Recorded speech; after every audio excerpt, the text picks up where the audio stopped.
For me, Assassin's Creed is essentially a long, epic story of a guy in the prison going in a machine called the Animus, and he's going to relive the life of his ancestors.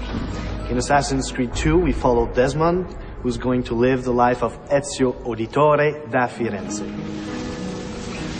The meaning of Ezio's name, in following with the tradition established by the first Assassin's Creed, is that Ezio means eagle. Eagle, or the flying one. Its origins come from Greece. He's a young noble from Florence at the beginning of the game. He's studying to follow in his father's footsteps. His father, as far as we know, is a banker. As a rich boy in Florence, he doesn't really see the hardships of the peasants and other poor people. And it doesn't really affect him either. He's more of a carefree guy. He does what he has to do. He's got lots of money. He's got lots of friends. And in regards to the women, he's very charming. He always says the right thing, the right thing to surprise them, to stand out of the crowd. And that's why they have a really hard time resisting to his charms. Ezio is a typical Italian nobleman in many ways. He's a fiery, violent, proud personality. He's terribly proud of his family. He deals with noble people and with peasants in a very polite and courteous way, even if he's about to stick a hidden blade in your skull, right?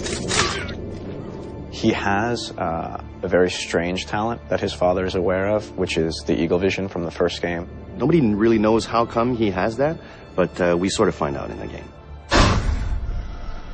At one point, something tragic happens to himself and his family. What happens is that the same people that Ezio considered to be dear family friends actually turn on him.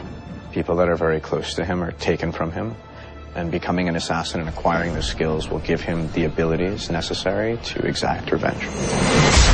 When you're used to just living free and living without a worry in the world, and all of a sudden the entire Florentine army is looking for you, and you have to protect your mother, you have to protect your sister, and you have to defend yourself, changes everything in his life.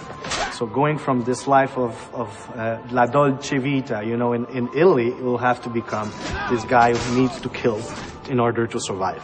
We see Ezio progressing very much so throughout the game, physically as well as emotionally and in his personality.